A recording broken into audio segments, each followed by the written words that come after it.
이스라엘 중에서 유명하게 되기를 원하노라. 이는 내 생명의 회복자며 내 노년의 봉양자라. 곧 너를 사랑하며 7 아들보다 귀한 자부가 남은 자로다.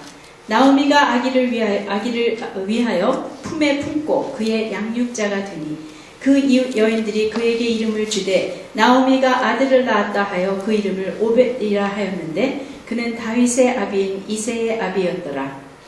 베레스의 세계는 이러하니라. 베레스는 헤스론을 낳고 헤스론은 람을 낳았고 람은 암니나답을 낳았고 암니나답은 나손을 낳고 나손은 살몬을 낳았고 살몬은 보아스를 낳았고 보아스는 오벳을 낳았고 오벳은 이새를 낳았고 이새는 다윗을 낳았더라.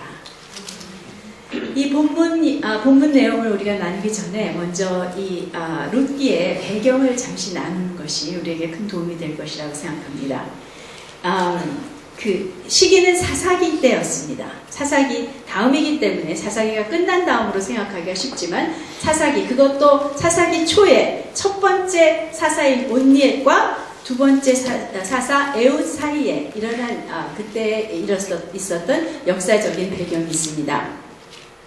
사사기 시대는 우리가 알다시피 그 출애굽 때와 출애굽과 광야의 많은 기적들과 또 거기서 하나님의 그 능력과 공급하심을 그렇게 많이 경험했고 또 가나안 정복의 그런 큰 영광 뒤에 그 영광을 경험한 이스라엘 백성들이 이제 약속의 땅 가나안에 들어갔을 때는 여호수아와 장로들이 살아있는 동안은 하나님을 섬겼다고 되어 있습니다.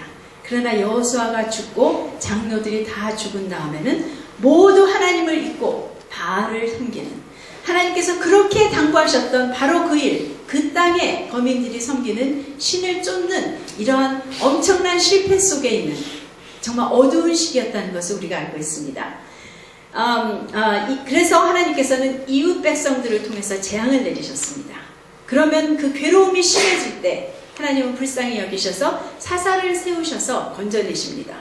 그러나 사사의 말도 청종하지 않고 돌아서서 다른 신을 음란히 섬김으로 또 재앙이 시작되고 또 하나님께서 사사를 세우셔서 구원하셔야 되고 그러나 여전히 돌이키지 않기 때문에 또 재앙에 빠지는 이러한 반복된 삶이 있었던 것이 사사기였던 것을 우리는 알고 있습니다.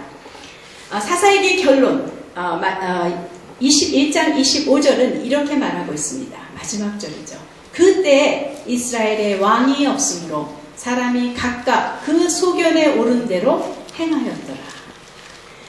이스라엘의 왕이 없을 때 이스라엘의 왕이 없으므로 이것은 사사기를 통해서 하나님께서 한탄하시듯이 말씀하시는 그들의 진정한 왕인 이스라엘의 하나님을 알지 못하고 그분을 쫓지 못하는 그러한 정말 엄청난 그 비극의 상태를 하나님이 탄식하시는 듯 말씀하시는 그러한 이야기인 것을 보죠. 이때 그 역사적인 기록에 있는 흉년이 있었습니다. BC 1302년 바로 그 기간 동안에 이스라엘에 큰 흉년이 있었다고 합니다. 그래서 그 베들레헴의 시작은 이러한 처음은 이 룻기에서 나온 베들레헴의 처음은 고난으로 시작되었습니다. 엄청난 그 기근이 있자 베들레헴에서 유족하게 살던 엘리멜렉과 나오미는 두 아들을 데리고 모압으로 피신하게 됩니다. 그런데 모압은 그 신명기에 보면 그 모압의 발락 왕이 이스라엘을 저주하려고 했었죠. 그리고 또 그 후에 모압의 땅 시딤에서 이스라엘 백성이 결국은 그들의 꾀임에 넘어가서 큰 죄를 범하게 됩니다. 그렇기 때문에 하나님께서는 모압은 이스라엘의 회중 가운데 이스라엘의 전 가운데 여호와의 전 가운데 드리지 못하리라 그렇게 금하신 민족이었습니다. 그런데 이곳으로 피신했죠. 그런데 그곳에서 아버지 엘리멜렉이 죽었습니다. 그리고 그랬을 때 두 아들에게 모압 여인들을 아내로 취하게 되었죠. 그런데 그 두 아들마저도 죽게 되었습니다. 아마도 역사적으로 보면 그 사사 에훗이 모압을 쳐서 많이 망하게 했을 때 그때 죽었을 것이라고 보기도 합니다. 이제 세 여인만이 남았습니다. 나오미와 두 자부 오르바와 룻. 그런데 이들 가운데는 굉장히 신기한 일이 있었습니다. 아주 화목한 관계였어요. 그렇게 화목하게 살다가 나오미가 드디어 결심을 합니다. 이제 베들레헴에 양식이 있다는 소식도 들었고 또 이들과 이렇게 영원히 살 수는 없다는 것을 깨닫고 이렇게 말합니다. 너희가 죽은 자와 나를 선대한 것 같이 여호와께서 너희를 선대하시기를 원하며 여호와께서 너희로 각각 남편의 집에서 평안함을 얻게 하시기를 원하노라. 그러자 두 며느리가 소리 높여 웁니다. 우리는 어머니와 함께 어머니의 백성으로 돌아가겠나이다. 그러자 나오미는 내 딸들아 돌아가라 면서 자기를 따라오면 그들에게는 장래가 없을 것을 이야기하고 설득하자 오르바는 모압으로 큰 며느리 오르바는 모압으로 돌아갑니다. 그러나 룻은 끝까지 나오미를 잡고 따라가기를 작정하며 나서는 것입니다. 룻에게는 이미 결단이 있었다는 것을 봅니다. 룻은 이렇게 말합니다. 어머니의 백성이 나의 백성이 되고 어머니의 하나님이 나의 하나님이 되시리니 라고 말합니다. 1장 16절에 나오는 말이죠. 분명한 것은 나오미가 이스라엘의 하나님을 자기의 며느리 고난 가운데서도 고난의 삶에서도 삶 가운데 오히려 고난의 삶을 통해서 룻에게 증거했다는 것을 우리는 깨닫게 되는 것입니다. 어머니의 하나님이 자기 하나님이 나의 하나님이 되시리라고 얘기하는 것이죠. 그래서 그의 선택한 것은 나오미이기도 하지만 더 나아가서는 나오미의 나오미의 백성이 섬기는 하나님을 이미 자기는 자기의 하나님으로 삼기로 결단하고 있었기 때문에 나오미를 절대 버리지 않고 나오미를 따라서 미지의 땅, 아무것도 보장되지 않은 그 땅으로 나오미를 따라 베들레헴으로 돌아가게 되는 것이었습니다. 익숙한 모압의 신들을 섬기는 것에서 떠나서 아무것도 모르지만 나오미 가운데 보여졌던 그 하나님을 나의 하나님으로 내가 그동안 모압의 신들을 섬기며 느꼈던 허무함과 채워지지 않는 그것이 바로 이 하나님 가운데 이스라엘의 하나님 가운데 있다는 것을 보고 그 하나님을 찾으며 나오미를 절대로 떠나지 않고 따라 나서는 룻의 모습인 것이죠. 하나님은 사실은 룻 안에 이러한 하나님에 대한 갈망이 있다고 하는 것을 아시고 나오미를 통해서 그 길을 열어주셨다는 것을 우리는 생각해 볼 수 있는 것입니다. 자, 이제 남편과 아들 둘을 다 잃은 나오미는 과부가 된 자부를 데리고 베들레헴으로 돌아왔습니다. 그런데 베들레헴에는 보아스라는 사람이 있었습니다. 보아스는 나오미의 남편 엘리멜렉의 친족으로서 베들레헴에서 유력한 자라고 성경은 말해주고 있습니다. A man of standing, a man of wealth. 굉장히 뛰어난 부자이면서 또 굉장히 영향력이 있는 그러한 사람이라는 것을 말해주고 있는 것이죠. 그런데 이 보아스는 부모가 누구였냐면 살몬이라는 유대 사람이 아버지이고 어머니는 여리고의 기생이었던 라합이었던 것을 성경은 말해주고 있죠.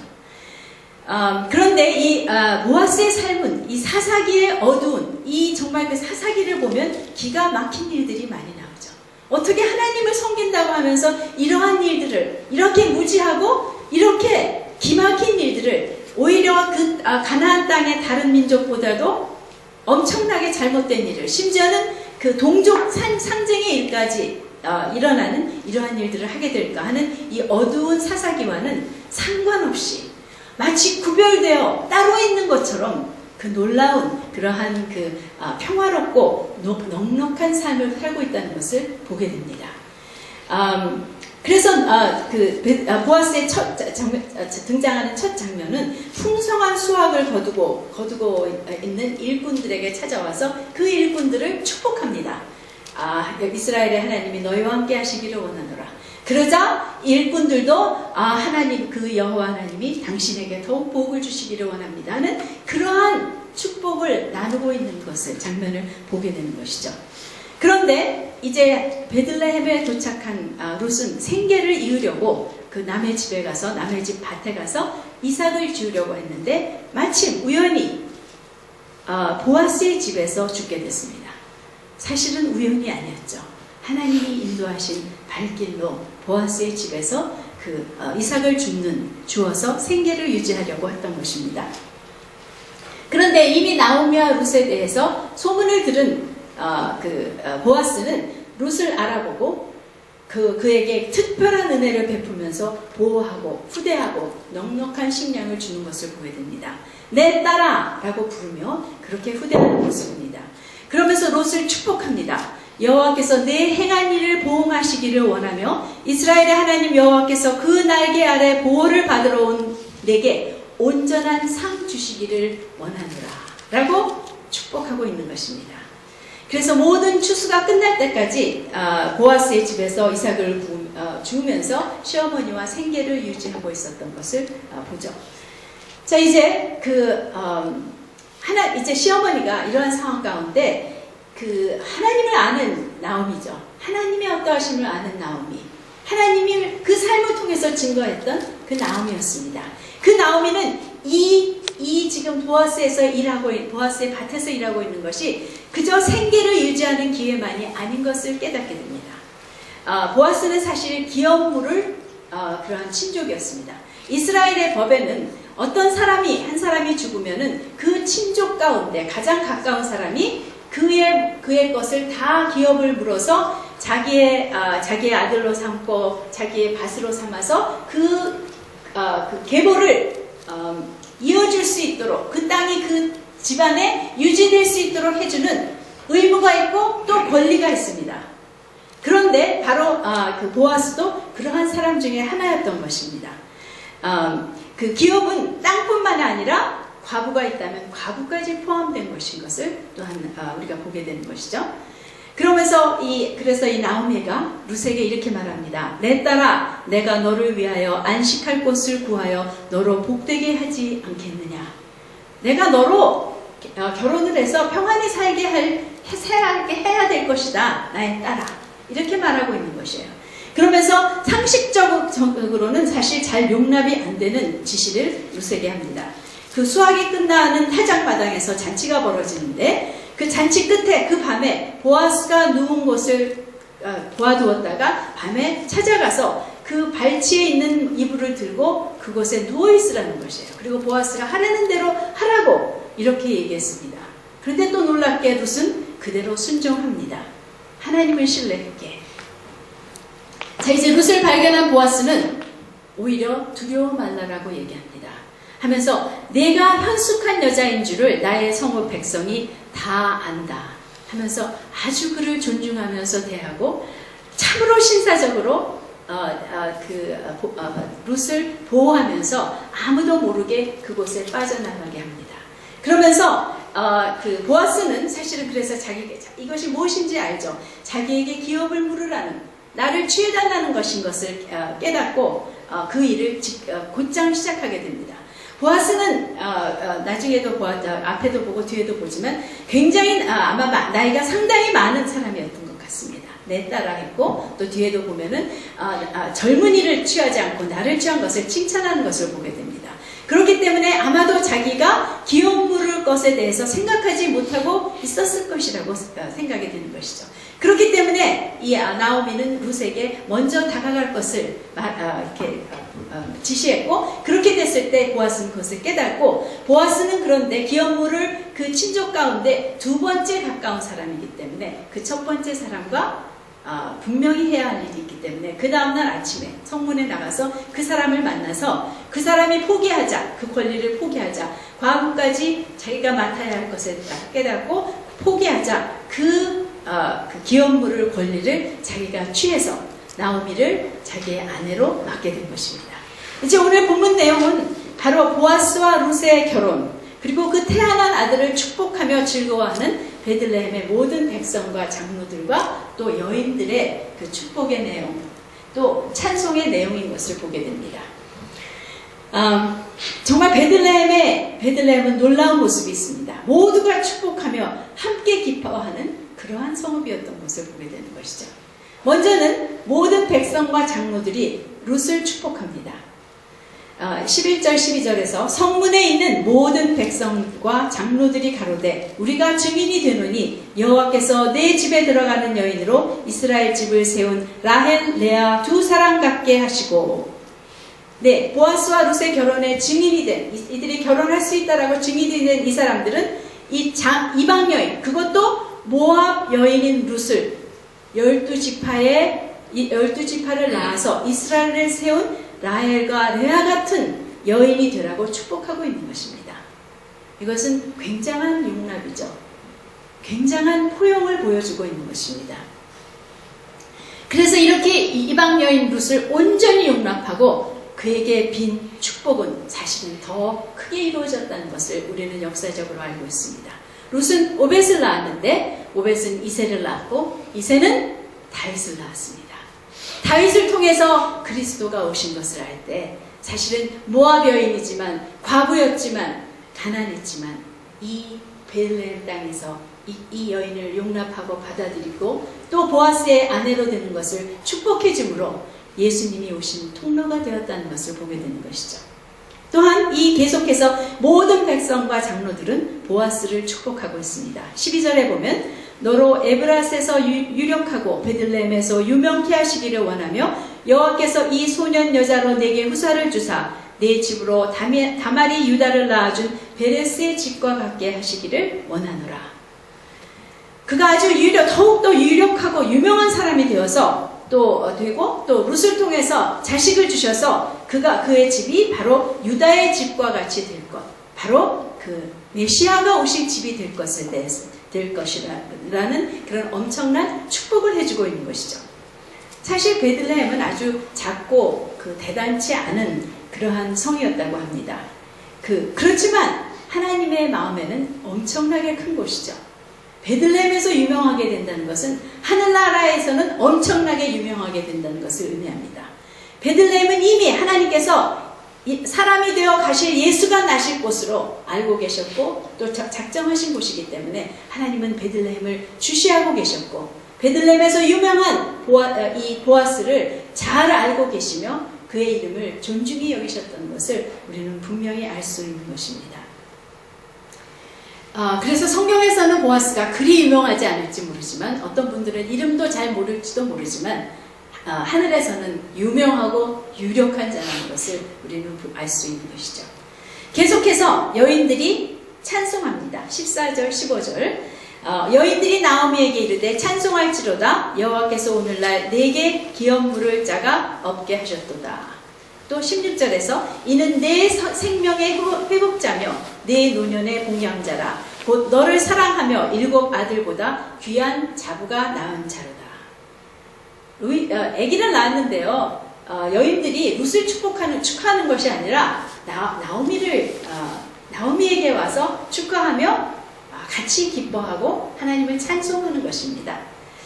나오미로 인해서 즉 그녀에게 기업 물을 자를 주신 것을 기뻐하면서 하나님을 찬송하고 있는 것이에요. 또 룻이 낳은 오벳이 그녀의 삶을 새롭게 하고 그 노년의 삶을 지켜주는 자라는 것을 기뻐하면서 하나님을 찬양하고 있는 것이에요. 사촌이 밭을 사면 어떻죠? 네? 아니에요? 요즘은 안 그런가요? 네, 우리는 남의 기쁨을 참으로 기뻐하기 힘든 사람들입니다. 슬픔을 함께 슬퍼하는 것보다 좀 더 어려운 것이 남의 기쁨을 정말 내 기쁨같이 기뻐하는 것이죠. 그러나 이 여인들은 빈정됨도 없이 또는 시기나 질투도 없이 정말 이것을 기뻐하면서 하나님을 찬양하고 있는 것이에요. 하나님이 어떤 분이시라고 송축하고요 하나님을 찬양하고 있는 것입니다.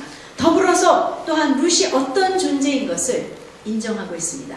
저 이방 여인 정말 과부가 됐는데 뭐 저렇게 뭐야 보아스랑 어떻게 결혼해서 저렇게 돼 하는 것이 아니라 정말 나오미를 사랑하는 7 아들보다 나은 자부이다 라고 인정하며 칭찬해주며 하나님을 찬송하고 있는 것을 보게 되는 것이죠. 6절 그 다음에 그 16절을 보면 나오미가 그 아기의 양육자가 되었다고 얘기하고 있습니다. 나오미가 아기를 위하여 품에 품고 그의 양육자가 되니 룻이 낳았지만 나오미가 키우고 있는 것을 봅니다. 이것은 하나님이 오벳을 룻에게만 주신 것이 아니라 나오미에게도 아들로 주신 것이라는 것을 우리가 볼 수가 있는 것이죠. 양육자, 이것은 nurse라는 간호원이라는 뜻이 아니고 고대에는 유모라는 뜻이었죠. 네, 젖을 먹이는 유모였습니다. 그래서 어떤 번역은 그녀의 가슴에 두었다. 한국 성경도 품에 품고라는 말이죠. 저희 친척 가운데요, 형편상 아기를 낳자마자 시어머니에게 딸을 맡긴 사람이 있었어요. 그런데 그 시어머니는 한국에 계셨고 엄마는 토론토에서 살았습니다. 그런데 그 시어머니가 나이가 많이 드신 분이었는데도 젖을 먹였어요. 그렇대요. 젖을 빨면 젖이 나온대요. 바로 이 나오미도 그렇게 이 오벳에게 젖을 먹이며 유모가 되어서 양육했던 것을 봅니다. 고대 사회에서의 유모는 굉장한 영향력을 가집니다. 모세의 유모가 된 어머니, 그 모세의 친모는 모세에게 히브리인인 것과 하나님에 대한 믿음을 그 젖을 먹이면서 그 아기를 바라보며 그 아기를 안으며 넣어줬던 것을 우리가 보게 되죠. 사실 젊은 엄마들은, 저도 아이들을 키울 때 많이 실패한 부분입니다. 젖을 먹이고 우유를 먹이는 것에 대해서 그냥 일로만 생각하죠. 그래서 그때를 놓치는 때가 많이 있습니다. 그때 사랑의 말, 또 들려줘야 할 말, 그 영혼이 알아야 할 말들을 해주었어야 했는데 많이 못한 부분이 있죠. 하지만 이 나오미는 분명히 많은 하나님의 일들과 축복과 그러한 정말 하나님을 경험한 많은 일들에 대해서 하나님이 어떤 분이신 것에 대해서 말해주고 또 사랑하고 격려하고 축복하며 키웠다고 믿게 되는 것이죠. 정말 나오미의 아들인 것, 남편과 아들 대신 주신 하나님의 보상이라는 것을 볼 수 있는 것입니다. 또한 여인들은 아이를 축복하고 오벳이라고 이름을 지어줍니다. 14절에 보면 이 아이의 이름이 이스라엘 중에 유명하게 되기를 원하노라. 그리고 17절에는 그 이웃 여인들이 그에게 이름을 주되 나오미가 아들을 낳았다 하여 그 이름을 오벳이라 하였는데 그는 다윗의 아비인 이새의 아비였더라. 네, 여인들은 아이의 이름을 오벳이라고 줬어요. 그 특별한 경우죠. 보통은 부모가 짓습니다. 그런데 또 오벳을 룻이 낳았다고 하지 않고 나오미가 낳았다고. 즉, 이 아들이 하나님이 나오미에게도 주신 아들인 것을 확언해주고 있는 그러한 것이죠. 그러면서 그의 이름이 이스라엘 중에 유명하게 되기를 축복합니다. 오벳이라는 이름의 뜻은 serving, worshiping이라는 뜻이라고 합니다. 섬기고 경배하다, 섬기고 예배하다라는 뜻이라는 것이에요. 성경의 이름은 성품을 의미하기도 하고 예언적인 것도, 어떠한 사람이 될 것이라는 그러한 예언의 뜻이 포함되어 있기도, 많은 이름들이 예언적인 것이죠. 즉, 어쩌면 먼저는 보아스와 또 나오미와 룻이 얼마나 섬기는 사람들이었다는 것을 말해주고, 이 아이도 그 부모와 그 부모들 밑에서 또 조모 밑에서 섬기는 자로, 섬기는 그 종으로 살 것을 예언해주는, 그래서 참된 지도자가 될 것을 예언해주는 것이기도 하고요. 또 종으로 오신 그리스도의 예표가 되는 것이며, 참으로 섬긴다는 것은, 하나님을 섬긴다는 것은, 진정한 섬김은 하나님을 경배하는 것, 하나님으로 하나님 되시게 하는 그 경배라는 것이라는 모든 것을 함축하고 있는 그 이름이라는 것을, 그것을 예언하고 있는 이름이라는 것을, 바로 이 오벳을 통해서 그 종으로 오신 예수님, 메시아, 또 정말 참된 예배가 무엇인지를, 참된 경배가, 하나님을 향한 경배가 참된 순종이며 그분을 하나님 되시게 하는 그 본을 보여준 예수님의 예표, 예수님이 오실 통로라는 그러한 예언적인 이름이라는 것을 우리는 보게 되는 것입니다.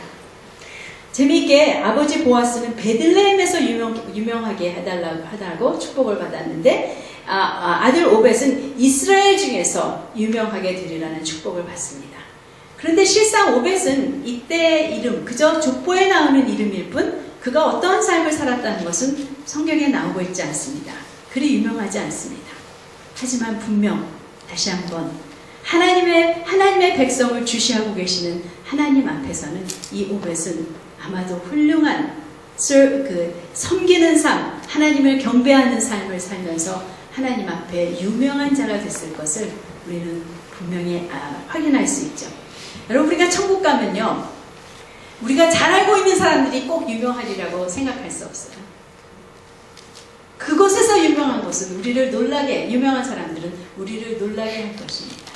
사실은 이름도 없이, 많은 지식도 없이 그저 중보하였던 어떤 어머니, 어떤 조모, 어떤 그러한 사람들이었을 수가 있고요. 아무도 보이지 않는 데서 그저 자기의 일만을 충실하게 하며 하나님과 교제했던 그 어떤 사람일 수도 있습니다. 놀람이, 천국에는 많은 놀래림이 있죠. 기대가 되시나요? 네. 그렇기 때문에 정말 오벳이 얼마나 유명한가는 우리는 천국에 가서 분명히 보게 될 것이라고 믿습니다. 자, 이러한 베들레헴은 참으로 사사기 시대의 오아시스와 같은 것이었습니다. 사사기를 읽으면 우리의 가슴도 답답해집니다. 어쩌면 이렇게 어둡고 이렇게 무지한 삶이 있었구나. 그러나 이 베들레헴은 아마도 하나님을 숨쉬게 해드리는, 하나님이 오셔서 쉬실 수 있는, 자기 백성으로 인하여 통회하셨지만 이 베들레헴에서 오아시스와 같이 쉬실 수도 있는, 상쾌하게 해드리는 이러한 곳이었다는 것을 우리는 생각해 볼 수가 있습니다. 베들레헴의 이름은 베틀레헴. 베트라는 것은 집이고 램은 떡, 고기 뭐 이러한 뜻이래요. 그래서 흔히 떡집, 빵집이라고 알려져 있습니다. 베틀레헴은 떡집이에요. 빵집이에요. 정말 사람들은 알고 있지 못했지만 아마도 이곳 베들레헴, 이 떡집, 베들레헴 성읍 속에서 일어난 모든 이 아름다운 일들이 사실은 사사기 가운데 이스라엘이 죽을 수밖에 없는 이스라엘, 생명이 없는 이스라엘에게 그 생존할 수 있는 이 그들의 아름다운 행실이 이스라엘 온 백성이 생존할 수 있는, 살아남게 하는 떡이 되지 않았나 생각해 볼 수 있는 것입니다. 여러분, 오늘날의 시대가 사사기와 그리 다르지 않습니다. 혼란합니다. 무지합니다. 어둡습니다. 하나님은 이러한 베들레헴이 필요하십니다. 이러한 떡집이 필요한 것입니다. 정말 이 베들레헴은 산떡이 되어 온 세상을 위해 산떡이 되어 이 세상에 오신 예수님의 예표가 되는 그러한 성읍이었던 것이죠. 자, 그러면 무엇이 이 베들레헴 동네를 이와 같이 그 세대와는 구별된 곳이 되게 했을까? 저는 이것을 두고 생각해 봤습니다. 왜 베들레헴은 이렇게 달랐을까? 베들레헴이 멀었나? 아니에요. 그 중간에 있었습니다. 베들레헴은 물이 달랐나? 아닐 것입니다. 제가 찾아낸 하나님이 저에게 주시는 답은 친절함이었습니다. 친절함. 선함, 인자함, 온유함이라고도 말할 수 있는 친절함이었습니다. 여러분, 우리가 베들레헴에서 목격하게 된 모든 일들, 보아스와 일꾼들이 나누는 축복, 나오미와 룻에 대한 모든 환대와 축복, 보아스와 룻의 결혼을 축복합니다. 나오미의 회복을 기뻐하며 찬양하는 이 모든 것들은 사실은 친절이라는 것으로 우리가 이해할 수 있는 것입니다. 친절이라는 하나님의 성품을 보게 되는 것이죠. 그런데 한글 성경에는요, 하나님이 친절하시다는 말이 없습니다. 그러면 우리가 잘못 생각하는 건가요? 친절은 하나님의 성품이 아닐까요? 그런데 이것은 번역상의 차이입니다.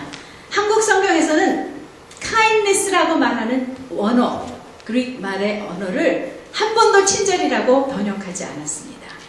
주로 선하심, 인자하심 또는 온유하심으로 번역했기 때문에 우리는 하나님이 친절하신 분이라는 것에 대해서 생소하게 들립니다. 그래서 그 친절함의 성품이 우리도 배워야 할 것이라는 것을 알지 못할 때가 많이 있는 것이죠. 그래서 친절은 그저 좋은 것이지 우리 크리스찬으로서 그렇게 막 추구할 성품이라고 깨닫지 못할 때가 있죠.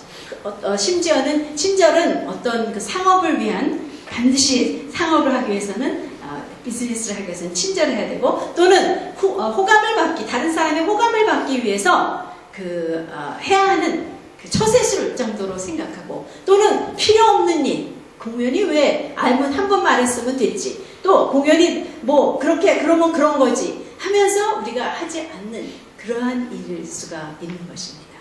그러면서 어쩌면 서로에게 친하다고 함부로 하거나, 또는 농담이라 하면서 우리가 저주의 말까지 서슴지 않는 불친절을 우리의 삶 가운데서는 많이 행하고 있는 것이죠. 부정적인 말만 골라서 하는 불친절, 이러한 것들이 크리스찬의 삶 가운데 많이 있는 것. 어쩌면 특별히 한국 크리스찬들이 친절하지 않다면 이 성경의 번역상의 문제가 우리에게 끼친 그런 오해가 아니었나 생각하게 됩니다.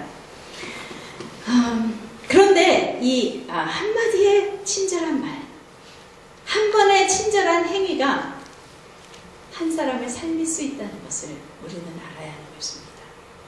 그런데 친절 역시 수고예요. 우리의 본성은 친절하고 싶지 않습니다. 수고해야, 내가 친절하고 싶지 않을 때, 또는 내가 불친절함으로 어떤 사람에게 나의 메시지를 주고 싶을 때, 또는 저 사람이 너무 기분이 좋아질까봐 친절하고 싶지 않을 때, 이럴 때 내가 작정해야 하고, 또 그것에 대한 내가 정말 그 말과 행동에 대가를 치러야 하는, 수고가 있어야 하는 그러한 것이라는 것을 보게 되는 것이죠. 실상 모든 선한 일은 수고예요. 우리는 본성적으로 하는 것에는 아주 제한이 있기 때문에 정말 하나님의 선한 일을 하기 위해서는 작정하고 대가를 지불해야 되는 그러한 수고가 있다는 것을 우리는 거듭거듭 보게 되는 것입니다. 영어 성경을 보면 하나님의 kindness를 굉장히 빈번히 말하고 있습니다. 우리가 잘 알고 있는 로마서 2장 4절 같은 내가 하나님의 인자하심이 너를 회개케 하심을 깨닫지 못하여 하나님의 인자하심과 용납하심과 길이 참으심의 풍성함을 멸시하느뇨 하는 그 인자하심, 다 kindness예요. 그래서 다시 그것을 읽어보자면 혹 내가 하나님의 친절하심이 너를 인도하여 회개케 하심을 알지 못하여 그의 친절하심과 용납하심과 길이 참으심의 풍성함을 멸시하느뇨. 하나님의 친절하심은 하나님의 어떠하심에 굉장히 중요한 부분입니다. 여러분, 하나님이 친절하신 분이라는 것에 대해서 감사하지 않으시나요? 좋으시지 않나요? 하나님이 나를 친절히 대하신다는 것, 너무나도 감사한 일입니다. 친절의 특징이 있어요. 그런데 제가 오래전에 들은 이야기인데요. 이것은 전염성이 있다는 것입니다. 하나님을 믿는 사람들은 아니지만 제임스 파울러와 니콜라스 크리스타키스라는 과학자들이 이러한 실험을 했다고 해요. 그래서 그 친절한 행위와 말에 대해서 실험을 했는데 그 결과 내가 다른 한 사람에게 친절하면 그 친절을 받은 그 한 사람은 4사람에게 친절을 베풀게 된대요. 그러면 또 그 4사람은 또다시 4사람에게 친절을 베풀 수 있는 어쩌면 힘이 생기는 거예요. 내가 한 친절한 말 한마디, 내가 준 진심에서의 미소, 포옹, 또 친절한 그 섬김, 이런 것들이 그 사람의 마음을 풀어지게 하고 다른 사람에게 친절할 수 있는 힘을 주는 이러한 전염성이 있다는 것을 보게 됩니다. 네, 저도 그래서 한번 실험해봤어요. 제가 이렇게 동네를 잘 걸어 다니는데 사람들이 이렇게 오면은 딴 길로 슬쩍 가기도 하고 탁 외면하고 딴 데 보고 없는 것 같이 여기고 지나가죠. 제가 일부러 보든 안 보든 제가 미소를 지으면서 인사를 합니다. 그러면요, 많은 경우에 완전히 다른 얼굴이 돼요. 여러분, 사람이 미소를 지으면 다른 얼굴이 된다는 거 아시죠? 네, 제가 미소를 지으면 좀 더 예뻐 보이죠? 네, 정말 그 다른 얼굴이 되면서 밝아지는 것 같아요. 물론 모든 사람이 그런 것은 아닙니다. 또는 나의 그 미소가 진심의 친절함이어야 그러한 영향, 그러한 힘이 있다고 생각하죠. 진정한 친절을 경험할 때 그렇게 되고, 또 어떤 사람은 너무 마음이 단단하기 때문에 잘 전염이 되지 않는 사람도 있을 것입니다. 그러나 전염이 됩니다. 세상은 이렇게 바뀌는 것이에요. 야곱이 야복강가에서 네, 벌벌 떨었죠. 왜요? 그 형 에서를 만나는 것을 너무 두려워했어요. 자기를 죽일까봐, 자기가 빼앗은 장자권 때문에. 그러자 드디어 에서를 만났습니다. 그랬더니 야곱이 뭐라고 말했습니까? 형의 얼굴을 보니 하나님의 얼굴을 보는 것 같아서이다. 무엇이었을까요? 에서가 친절이 되었습니다. 그 얼굴에서 하나님의 얼굴이 보였다는 것이에요. 사실 우리가 이러한 진정한 하나님의 성품인 친절함으로 서로를 대할 때 우리는 서로에게서 하나님을 볼 수 있게 되는 것이라고 믿습니다. 하나님을 우리가 서로에게서 발견하고 그 하나님을 더욱더 닮을 수 있는 것이 바로 이 친절함이라는 것을 생각하게 되는 것이죠. 네, 그래서 이 친절함은 결국은 상처와 두려움과 폭력이 가득한 이 세상을 변화시킬 수 있다는 결론을 이 과학자들이, 하나님을 모르는 과학자들이 내린 것입니다. 그러나 이것은 그들의 결론이 아니라 하나님의 생각이고 하나님의 계획이라고 믿습니다. 네, 저는 이 친절이, 베들레헴에 있는 이 친절함이, 이 놀라운 세상과는 다른 어떤 그 특별한 구별된 땅을 만들었던 이 친절이 기생 라합을 이방인 기생 라합을 아내로 받아들여 사랑했던 살몬에서 시작된 것이라고 믿게 되었습니다. 살몬은 보아스의 아버지라고 말씀드렸죠. 그리고 베들레헴에 살았습니다. 그런데 여리고 기생 라합을 아내로 삼았습니다. 그 여자가 예뻤기 때문에만 했을까요? 또는 그냥 불쌍해서? 우리가 그러나 무엇을 통해서 그 관계가 진정한 관계라는 것을 볼 수 있냐면 보아스의 성품을 통해서 그들이 얼마나 정말 그 살몬이 라합을 아내로 맞았던 것은 진정한 친절함, 용납하고 받아주고 사랑하기로 작정하고 존중해준 그 친절함에서 있었다는 것을 우리는 그들의 아들 보아스를 통해서 넉넉히 확신할 수 있는 것입니다. 그래서 그 친절이 보아스에게 전달되었습니다. 보아스로부터 그 친절함이 베들레헴의 많은 사람들에게 전염되었다는 것을 우리는 볼 수 있는 것이죠. 나오미도 사실은 그 친절함으로 두 자부에게 하나님을 보였고, 특별히 더 룻에게는 그 하나님을 내가 나의 하나님으로 삼겠다라고 할 수 있는 그러한 증거가 되었다는 것을 우리가 보게 됩니다.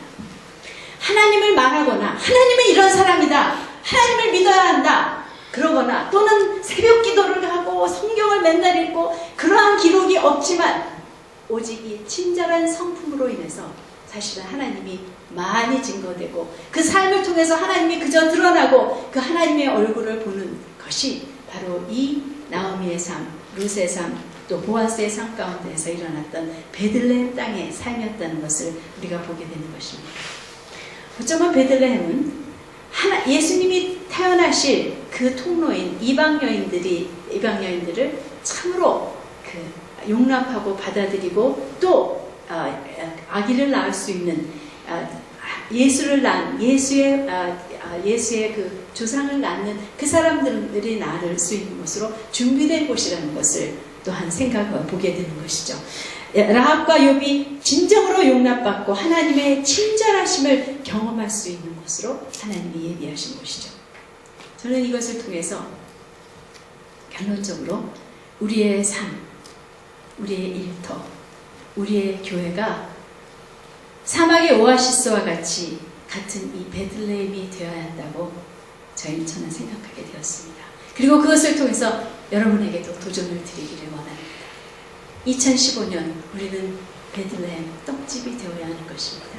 하나님의 친절함을 닮아서 어떠한 사람이든지 용납하며 환영하는 공동체, 오히려 헐벗고 도움이 없고 어려운 자들을 환영할 수 있는 그러한 나의 삶, 우리 가정, 우리 교회가 될 수 있는 나오미와 룻과 라합과 같은 여인들을 품고 생명을 낳게 하는 자가 될 수 있는 그러한 공동체가 되어야 할 것입니다. 하나님의 친절하심으로 서로를 축복하며 예언해 줄 수 있는 그러한 공동체가 되어야 될 것이고 또 나의 삶이 되어야 될 것입니다. 하나님의 친절하심으로 다른 사람의 잘됨을 함께 즐거워하고 그 하나님을 찬양하며 그 삶을 더욱더 축복해 줄 수 있는 그러한 그러한 가정, 그러한 교회가 되기를 우리는 기도해야 될 것입니다.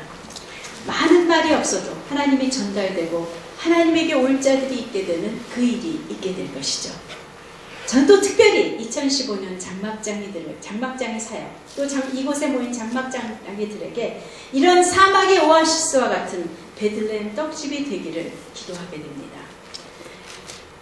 종종 우리가 1년에 2번 하는 장막장이 트레이닝 캠프가 정말 오아시스 같은 곳이에요 라는 말을 듣게 됩니다. 그곳에 와서 충분히 쉼과 충분히 그 새롭게 됨을 받고 또다시 사막과 같은 세상에 돌아갈 수 있는 그런 힘을 얻는 곳이라고 그렇게 말씀해 주시는 분들이 있었어요. 그래서 이미 우리는 오아시스와 같은 그러한 것을 맛보고 있습니다. 그러나 더욱더 우리가 모일 때마다 우리의 삶이 어디서든 그 룻기의 베들레헴 같이가 되기를 우리는 힘써야 하고 수고해야 될 것이라고 생각합니다. 오벳을 낳고 양육한 룻과 라멜 같은 어미, 아비들이 우리 가운데 일어나야겠죠. 다음 세대를 내가 품고 젖을 먹여 양육하며 그들을 축복하고 그들에게 하나님의 어떠하심을 알려줄 수 있는 그러한 친절의 떡으로 먹이는 그러한 어미와 아비들이 되는 곳이 있어야 하는 곳이라고 생각합니다. 우리가 모일 때마다 예수의 생명이 나누어지는 떡집이 되기를 바라는 것이죠. 그래서 바로 그 떡, 친절의 떡, 하나님의 어떠하심의 떡이 우리가 먹고 또 우리가 그것을 나누어줌으로 이 세상이, 이 도시가, 이 나라가, 이 땅이 변화될 것을 우리는 기대하며 그 교회가, 우리의 정말 그리스도의 몸인 교회가 부흥될 것에 대해서도 우리는 기대하게 되는 것입니다. 우리 기도하기 전에 잠깐 먼저 그렇게 잠깐 일어나 주시겠어요? 아멘.